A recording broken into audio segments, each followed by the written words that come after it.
ത്രിയേക ദൈവതിരുനാമത്തിന് മഹത്വം ഉണ്ടായിരിക്കട്ടെ. വചനപുലരിയിലേക്ക് എല്ലാവരെയും സ്വാഗതം ചെയ്യുന്നു. വെളിപാടിൻ്റെ പുസ്തകം 19-ാമത്തെ അധ്യായം അതിൻ്റെ 6-ാമത്തെ വാക്യം ഇങ്ങനെയാണ് വായിക്കുന്നത്: പിന്നെ വലിയ ജനക്കൂട്ടത്തിൻ്റെയും പെരുവെള്ളത്തിൻ്റെയും ഗംഭീരമായ ഇടിമുഴക്കത്തിൻ്റെയും ശബ്ദം പോലെയുള്ള ഒരു സ്വരം ഞാൻ കേട്ടു, ഹല്ലേലൂയ. സത്യത്തിൽ സ്നേഹമുള്ളവരെ, നമ്മളിൽ പലരും ഈ ഹല്ലേലൂയ എന്ന് പറയുന്ന വാക്ക് പറയാൻ മടിക്കുന്നവരാണ്. പറയാൻ മടിക്കുക മാത്രമല്ല, ഈ ഹല്ലേലൂയ എന്നുള്ള വാക്ക് നമ്മൾ പലപ്പോഴും കളിയാക്കി ഉപയോഗിക്കുന്നവരുമാണ്. സത്യത്തിൽ ഇതേറെ വിശുദ്ധമായിട്ടുള്ള ഒരു വാക്കാണ്.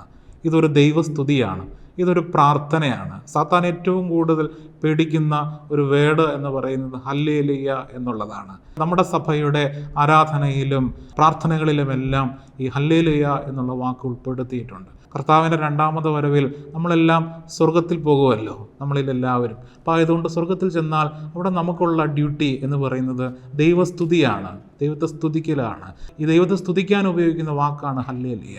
അപ്പോൾ ആയതുകൊണ്ട് ഇത് നമ്മൾ ഒരിക്കലും പറയാനായിട്ട് മടിക്കരുത്. നമ്മളെല്ലാവരും ഒരു ദിവസം ഏറ്റവും ചുരുങ്ങിയത് ഒരു 10 പ്രാവശ്യമെങ്കിലും ഈ ഹല്ലേലൂയ എന്നുള്ള വാക്ക് പറയുകയാണെങ്കിൽ അതിൻ്റെ അനുഗ്രഹം നമുക്കുണ്ടാകും. ഏറ്റവും വലിയ ഒരു പ്രാർത്ഥനയാണ് ഈ പ്രാർത്ഥന.